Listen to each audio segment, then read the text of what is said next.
యెషయా గ్రంథం 32 అధ్యాయం. ఆలకించి ఈ రాజు నీతిని బట్టి రాజ్య పరిపాలన చేయును, అధికారులు న్యాయమును బట్టి ఏలుదురు. మనుషుడు గాలికి మరుగైన చోటు వలెను, గాలివానకు చాటైన చోటు వలెను ఉండును. ఎండిన చోట నీళ్ల కాలువల వలెను, అలసట పుట్టించు దేశమున గొప్ప బండ నీడ వలెను ఉండును. చూచువారి కన్నులు మందముగా ఉండవు, వినువారి చెవులు ఆలకించును. చంచలుల మనసు జ్ఞానము గ్రహించును, నత్తివారి నాలుక స్పష్టముగా మాటలాడును.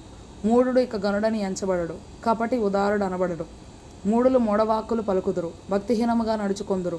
యెహోవాను గూర్చి కాని మాటలాడుచు, ఆకలిగొనిన వారి జీవనాధారము తీసుకొనుచు, దప్పిగొనిన వారికి పానీయము లేకుండా చేయుచు, హృదయపూర్వకముగా పాపము చేయుదురు. మోసకారి సాధనములను చెడ్డవి. నిరుపేదలు న్యాయవాదన చేసినను, కళ్ళమాటలతో దీనులను నాశనము చేయుటకు వారు దురాలోచనలు చేయుదురు. గనులు ఘనకార్యములు కల్పించుదురు, వారు ఘనకార్యములను బట్టి నిలుచుదురు. సుఖాసక్తి గల స్త్రీలారా లేచి నా మాట వినుడి, నిశ్చింతగానున్న కుమార్తెలారా నా మాట వినుడి. నిశ్చింత గల స్త్రీలారా, ఇక 1 సంవత్సరమునకు మీకు తొందర కలుగును, ద్రాక్ష పంట పోవును, పండ్లు ఏరుటకు రావు. సుఖాసక్తి గల కన్యలారా వణకుడి, నిర్విచారిణులారా తొందరపడుడి. మీ బట్టలు తీసివేసి దిగంబరులై మీ నడుమున గోనె పట్ట కట్టుకొనుడి. రమ్యమైన పొలము విషయమై, ఫలభరితమైన ద్రాక్షావళుల విషయమై వారు రొమ్ము కొట్టుకొందురు. నా జనుల భూమిలో, ఆనందపురములోని ఆనందగృహములన్నిటిలో ముండ్ల తుప్పలను, బలురక్కసి చెట్లను పెరుగును.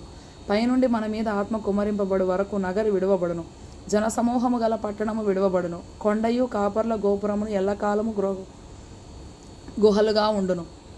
అవి అడవి గాడిదలకు ఇష్టమైన చోట్లుగాను, మందలు మేయు భూమిగాను ఉండును. అరణ్యము ఫలభరితమైన భూమిగాను, ఫలభరితమైన భూమి వృక్షవనముగానుండును. అప్పుడు న్యాయము అరణ్యములో నివసించును, ఫలభరితమైన భూమిలో నీతి దిగును.